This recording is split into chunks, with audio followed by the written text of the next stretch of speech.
제가 지난주인가요? 저 누가복음 18장 항상 기도하고 낭망치 말아야 할 것을 예수님께서 말씀하셨다. 그러면서 이제 그 한 도시에 굉장히 마음이 강팍하고 하나님을 두려워하지 않는 한 재판관이 있었다. 그 재판관이 과부가 억울한 일이 있어서 재판관에 가서 자꾸 내 사정을 좀 알아달라, 올바른 판단을 좀 해달라라고 요구하는데 그 재판관이 듣지 않다가 날마다 아침 저녁으로 와서 이게 들볶으니까 견딜 수 없어서 들어줬다. 그러니까 이런 하물며 이렇게 악한 재판관도 사람을 두려워하지 않고 아주 마음이 강팍한 이런 재판관도 막 와서 귀찮게 하니까 그 과부의 사정을 듣고 올바른 재판을 해주었는데 하물며 하늘에 계신 너희 아버지께서 사랑하는 너희 아버지께서 너희가 밤낮으로 구하는 기도에 응답하지 않겠냐. 그러니까 쉬지 말고 낭망치 말고 기도해라 라고 하신 이 말씀을 제가 이렇게 언급을 하면서 기독교의 기도가 자칫 잘못하면 그런 말씀으로 인해서 우리가 오해할 수 있다. 그 이방 신앙에서 기도라고 하는 것이 어떤 쪽에 무게 중심이 주어지냐면 어느 쪽에 정성과 뭡니까? 열심입니다. 열심과 정성이라고 하는 두 가지 요소가 이 기도가 그 신에게 응답을 받을 것인가 못 받을 것인가를 좌우하는 키가 되는 거죠. 그러니까 열심히 정성을 다해서 끝까지 기도했더니 그 기도가 응답이 되었다는 거죠. 이제 그런 이제 예가 우리 이제 전래 동화에서 이렇게 굉장히 많이 언급이 됩니다. 홍길동의 어머니가 예를 들면 뭐 자식을 낳으려고 아침마다 정한수를 이렇게 떠놓고 목욕 재개하고 일단 목욕 재개를 해야 돼요. 깨끗이 한겨울에도 목욕 재개를 해야 돼요. 그리고 이제 정한수를 떠놓고 막 빌었다는 거죠. 천지십년께 빌은 거예요. 막 이렇게 빌었더니 뭐 100일 동안 기도했더니 드디어 애를 낳았다. 뭐 이런 이야기가 이제 우리 전래 동화에 많이 등장합니다. 이방 신앙은 지금도 그럽니다. 그런데 교회 안에서 예배당 안에서 교회 공동체 안에서도 이렇게 설교를 하면 우리에게 은혜가 됩니다. 은혜가 돼요. 근데 성경이 정말 그렇게 말하냐라고 이제 물으면 이게 심각한 문제를 일으킵니다. 이제 그 로마서 10장에 보면 바울 사도께서 이런 이야기를 합니다. 내가 하나님께 밤낮으로 구하는 게 있다. 내 마음을 다하고 정성을 담아서 늘 하나님께 기도하는 게 있다. 그게 뭐냐? 이스라엘 백성들이 구원 얻는 거다. 내 동족인 이스라엘 백성이 구원 얻는 거다. 내 동족인 이스라엘 백성이 구원 얻는 그 일이 내 마음의 소원이고 간절한 하나님을 향한 내 마음의 어떤 기대, 꿈이다. 이 말이 의미하는 것은 뭐예요? 내 동족이 구원받지 못했다는 것을 전제하잖아요. 밑에 깔고 있잖아요. 그렇죠? 이스라엘 백성이 왜 그런 구원을 못 받았냐? 그가 그 다음 구절에서 말합니다. 뭐라고 말하냐면 그들이 하나님께 열심히 있다. 하나님께 뭐가 있다? 열심히 있다는 거야. 하나님께 열심히 있다는 거야. 그러니까 하나님을 열심히 섬긴다는 거죠. 열심을 품고 주님을 섬긴다는 거예요. 그런데 그들이 뭐 했다? 구원을 못 받았다. 이 말이죠. 왜 그러냐? 진리를 좇은 게 아니기 때문에 그렇다. 지식을 좇은 게 아니기 때문에 그렇다. 그러니까 지식이라고 하는 것과 무엇을 대비하냐면 열심을 대비하는 거예요. 그래서 기독교 신앙에서 열심이 중요하냐? 지식이 중요하냐? 이렇게 물으면 지식이 중요하다는 거예요. 열심보다.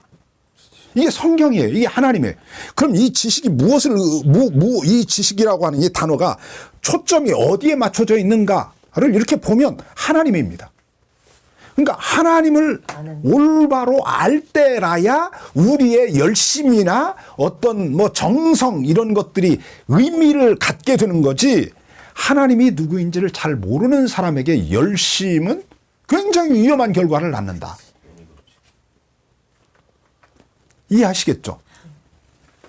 그러니까 열심과 어떤 정성 드려서 우리가 하나님께 헌신을 하면 하나님이 우리에게 응답하시고 우리가 원하는 것을 주시고 이런 분이 아니다. 기도와 관련해서도 마찬가지입니다.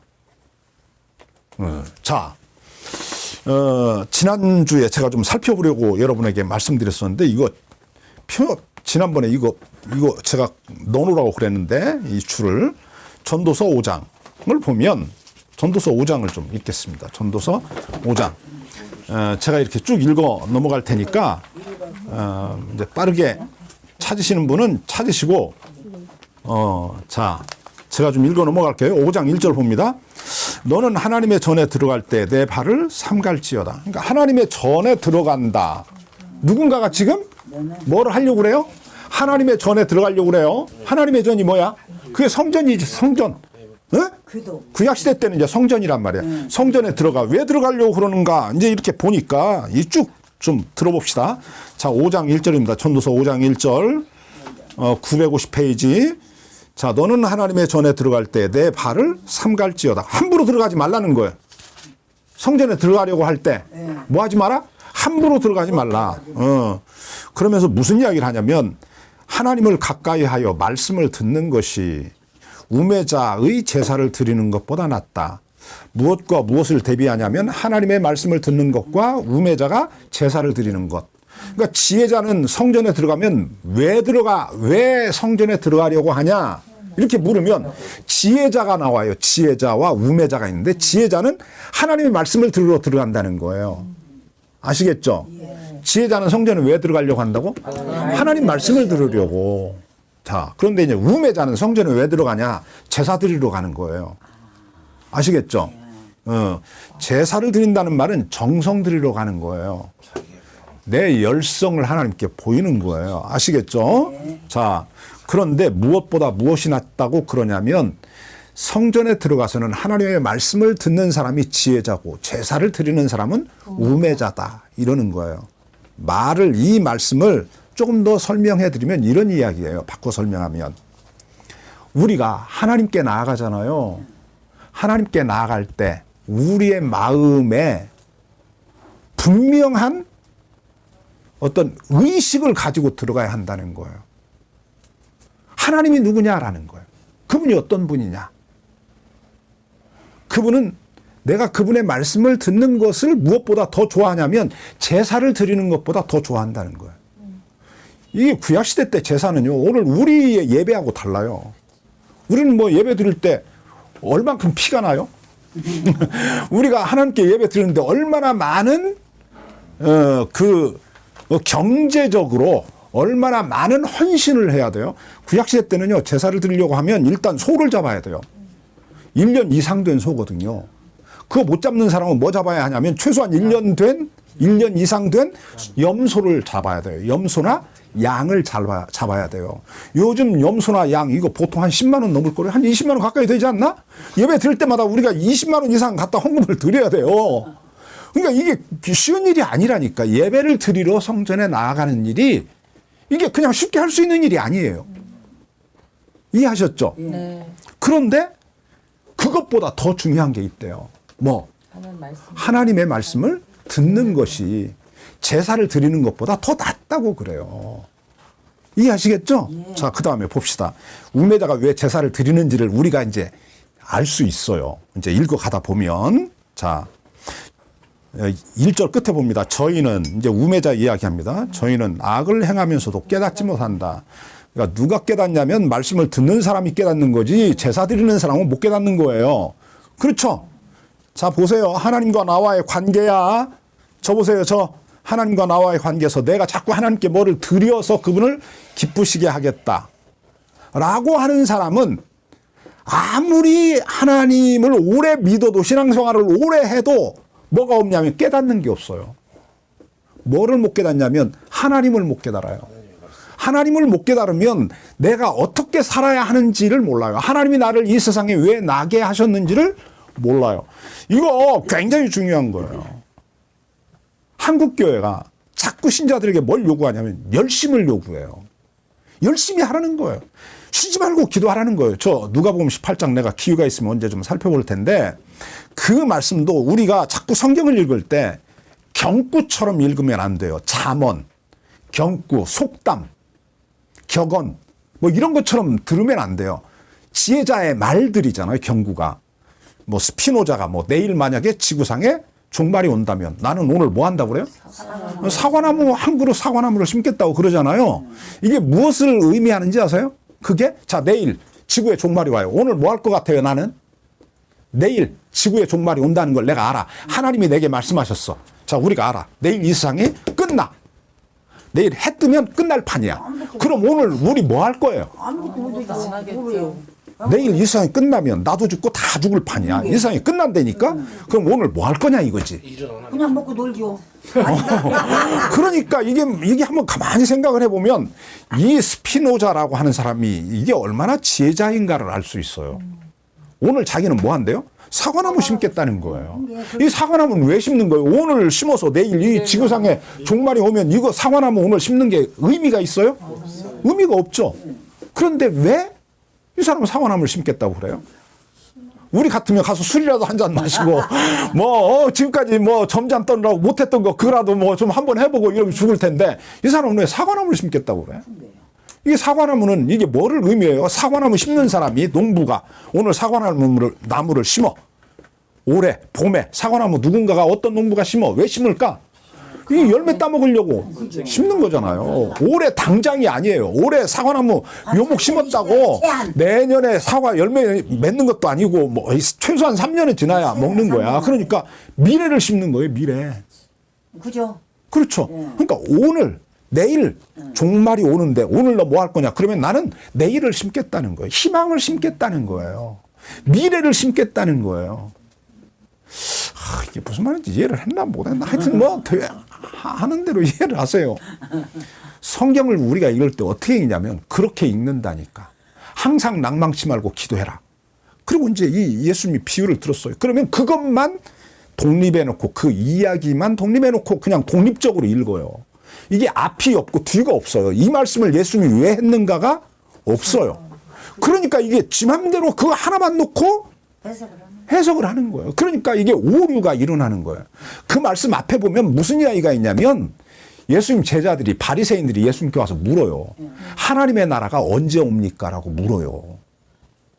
하나님의 나라가 언제 오냐고. 거기서 말하는 하나님의 나라가 언제 오냐고 하는 말이 뭘 의미해요? 우리하고 벌써 또 틀리잖아.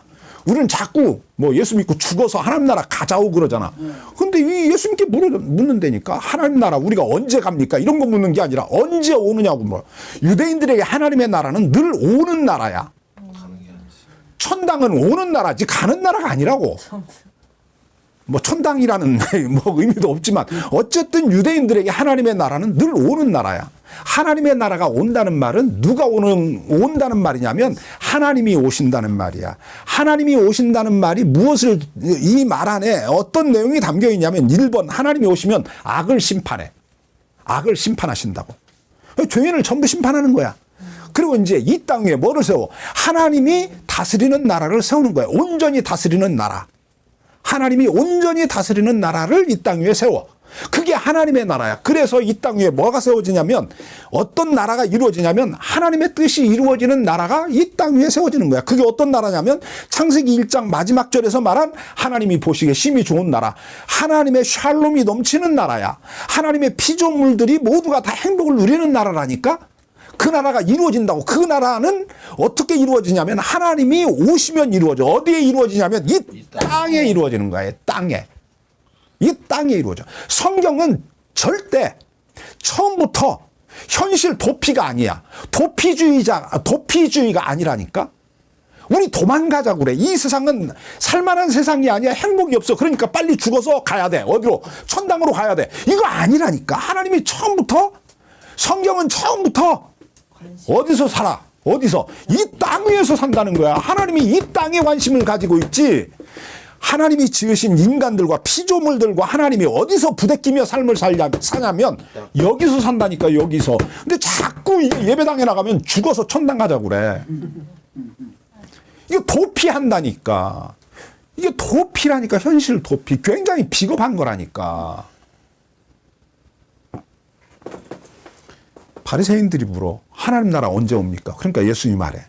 야, 하나님의 나라 여기 있다 저기 있다 하지 마라. 너희 중에 있다. 너희 중에 있다. 그러면서 무슨 이야기 하냐면 노아 때 이야기하고 소돔성 멸망을 이야기해. 그러니까 유대인들이 생각한 거야. 하나님의 나라가 오면, 하나님이 오시면 뭐 한다? 심판한다. 그거 생각하는 거야. 그러니까 이제 누가 하나님의 나라를 기다리냐면, 누가 기다릴 것 같아? 하나님이 빨리 오셔서 이 모든 불의와 불법을 다 청산하고 저 악인들을 다 멸해서 지옥에 멸하고 좀 우리에게 하나님이 주시는 그 평화가 넘치는 삶, 힘이 없는 사람도 그렇잖아. 억울한 일을 당하지 않고, 힘이 없다는 이유로, 남편이 없다는 이유로 억울한 일을 당하지 않고, 내가 고아라는 이유로 남에게 짓밟히고 내 권리를 빼앗겨서 막 비참한 삶을 살지 않고, 그래도 좀 사람다운 삶을 이웃과 더불어 함께 살아갈 수 있는 그런 꿈을 누가 꾸냐고. 유대인. 누가 꿀 것 같아? 유대인. 가난한 사람이 꾸지. 고아, 과부, 이방, 나그네. 그죠. 사회적 약자들이 꾸는 거야. 무슨 말인지 알겠죠? 네. 그들에게 이야기하는 거야. 하나님 나라 온다. 그런데 뭐 하지 말아라. 오늘 당장 안 온다고 해서 뭐 하지 마라? 낙심하지 마라. 그 나라가 올 때까지 뭐 해라? 기도해라. 뭐 과부가 억울한 일을 당했잖아. 그 억울함을 하나님께 고하면서 기도해라. 그 억울함을 쏟아놓아라, 하나님께. 너 막 그 억울해서 막 못 견뎌서 막 심장병 나가지고 막 미리 죽고 그러지 말고 그 억울함을 하나님께 아뢰어라. 그러면 하나님도 두려워하지 않고 사람을 무시하는 이 악한 재판관도 그 과부의 마음을, 그 이야기를 듣고 마침내 마음이 통해서 그의 억울함을 풀어주었다면, 하물며 하늘에 계신 너희 아버지가 너희를 위하여 목숨도, 자기 목숨도 바쳐서 너를 사랑하시는 그 하나님이 네 아픈 마음을 못 알아주겠냐. 그러니까 뭐 하지 마라. 낙심하지 마라. 그 얘기하는 거예요. 그러니까 이게 성경이 문맥을 따라서 어떤 이야기가 나올 때 왜 나왔는지를, 그 말씀이 그 자리에 왜 나오는지를 이렇게 이야기를 연결하면서 읽어야 되는데, 딱 잘라놓고 하나만 이야기하니까 무슨 잠언처럼, 경구처럼, 내일 뭐 이 땅에 종말이 온다고 하더라도 나는 오늘 한 그루의 사과나무를 심겠다. 이렇게 되니까 그런 말은 그냥 독립적으로 의미를 갖고 어떤 메시지를 가져요. 근데 성경이, 예수님이 누가복음에 나오는 18장에 나오는 그 말씀을 항상 낭망치 말고 기도해라. 이 말씀이 그게 경구냐고. 아니란 말이에요. 지금 우리가 읽고 있는 이 잠언도 마찬가지예요. 잠언. 아니, 전도서 5장 말씀도 마찬가지예요. 이거를 독립적으로 읽으면 안 돼요. 쭉 이렇게 이야기해서, 자, 좀 더 읽어봅시다. 좀 더 읽어보죠. 자, 5장 지금 2절 읽겠습니다. 자, 우리는 성전에 들어갈 때 함부로 들어가면 안 된다. 그렇죠? 누군가가 지금 성전에 들어가려고 하는 사람이 왜 들어가려고 그러냐면 자기가 원하는 것을 얻으려고 그래. 얻으려니까 그냥 달라고 하면 하나님이 안 주잖아. 그러니까 뭐를 줘야 돼? 뇌물을 바쳐야지. 그래서 그게 제사 이야기가 나오는 거야. 그냥 제사 드리려고 하는 게 아니라, 왜 제사 드리려고 한다고? 내가 원하는 거, 더 큰 것을 얻으려고. 그러니까 소 한 마리 잡아서 바치고 소 억마리 받을 욕심으로 제사 드리는 거예요. 하나님을 감동시키겠다 이거지. 예. 뭐로? 재물로. 비싼 재물로 하나님을 내가 감동시켜서 내가 원하는 것을 얻겠다는 마음으로 지금 성전에 들어가려고 하는 거예요. 그 사람에게 하는 이야기야. 자, 2절 보겠습니다. 너는 하나님 앞에서 함부로 입을 열지 말며 급한 마음으로 말을 내지 말아라. 저 두 가지 이야기야. 너 하나님 앞에 가서 함부로 입을 열지 말아라. 그 다음에 급한 마음으로 말하지 말아라. 네가 원하는 거 그거 자꾸 말하려고 하지 마. 에? 함부로 말하지 말고 급한 마음으로 말하지 말라는 거죠. 하나님 앞에 가서. 그렇죠? 그럼 무슨 이야기 하는지 봐. 그 다음에 하나님은 하늘에 계시고 너는 땅에 있다. 하나님은 하늘에 계시다. 이거 하나님이 하늘에 계시다는 말이 뭘 의미한다고 그랬냐면 초월적인 하나님, 시간과 공간을 초월해 계시는 하나님. 우리 인간의 상상의 한계를 뛰어넘는 하나님. 그 하나님. 그 하늘에 계시다는 말이 이 세상의 모든 것을 다 알고 계시다 그런 의미예요. 하나님은 하늘에 계시고 넌 어디 있어? 땅에 있어. 땅에 있는 내가 내 코앞에 있는 것도 잘 몰라. 내일 무슨 일이 일어날지 모르는 거예요.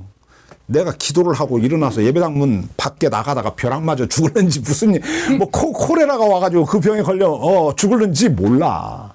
무슨 일이 벌어질지 모른다니까. 근데 내가 하나님께 가서 함부로 말해. 내가 행복하려면 이 조건이 갖추어져야 내가 행복할 수 있다는 거지. 그러니까 하나님 나의 행복을 위하여 내가 원하는 것을 달라. 그래. 너 그게 얼마나 어리석은지 아느냐. 그 이야기 하는 거야. 그런즉 너는 마땅히 말을 적게 할 것이라. 일이 많으면 꿈이 생기고 말이 많으면 우매자의 소리가 난다. 말 많으면 헛소리 한다. 알지도 못하는 놈이 땅에 있으면서 네 코앞에 일도 모르는 놈이 무슨 네 뭐 10년 후에 뭐 5년 후의 일을 하나님께 뭐 이렇게 해주세요라고 말하냐. 너보다 너를 더 잘 아시는 분이 계시다. 그분이 누구냐? 하나님이다.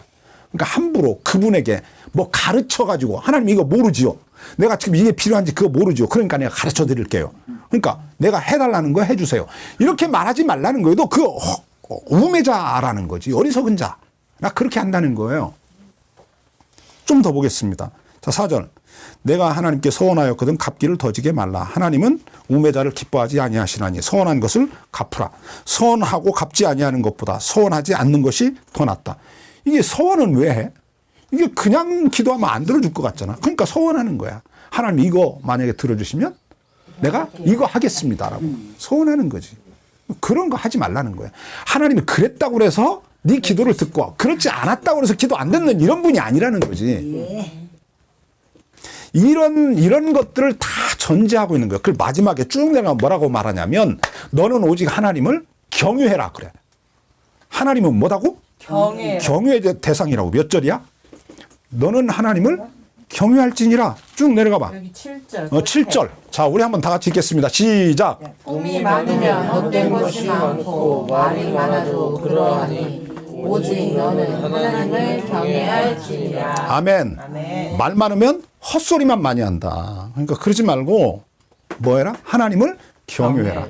어떻게 하는 것이 하나님을 경유하는 거냐? 하나님을 가까이 해서 말씀을 듣는 거다라고 이야기하는 거야. 하나님을 경유하는 사람을 하나님이 복을 주시지 않겠어요? 하나님이 축복하시지 않겠어요? 그렇잖아요. 그러니까 자꾸 뭐 달라고 하지 말고 뭐 해라? 하나님을 경유해라. 하나님을 가까이서 말씀을 잘 듣고. 이런 말씀이 지금 배경이 되어 있어. 성경 전체가 기도라고 하는 것과 관련해서 재물 많이 갖다 바치면 뭔가 어마어마한 서원을 드리면 아버지가 내 기도를 들어주실 거다. 이런 거 이방인들이나 그러는 거다.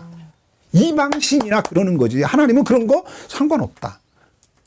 그랬다고 해서 기도를 듣고 그거 안 했다고 해서 기도 안 들으시는 분이 아니다. 자, 우리 마태복음 지금 6장 오늘 읽은 말씀으로 봅니다.